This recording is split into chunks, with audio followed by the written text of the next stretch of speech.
The army has not entered just Ashur at all. Is it on so its those way? people fleeing, it would be. Let me just finish, please. So those people fleeing, it would be logical to think that they are fleeing because of the armed groups and because these armed groups have cut off the international highway.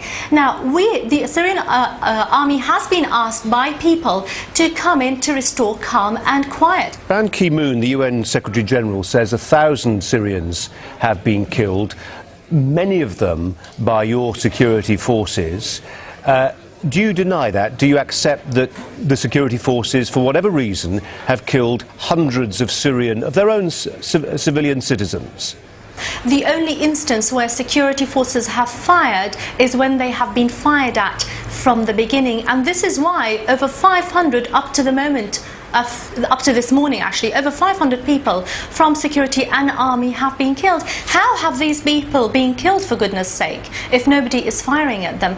Now, as for your other question, which I call the golden question because I get asked this question every time, and you have a right in asking this question, in allowing international reporters in Syria, I think personally, I think they should be allowed in, of course. Let me just put a question to you perhaps which hasn't been put before.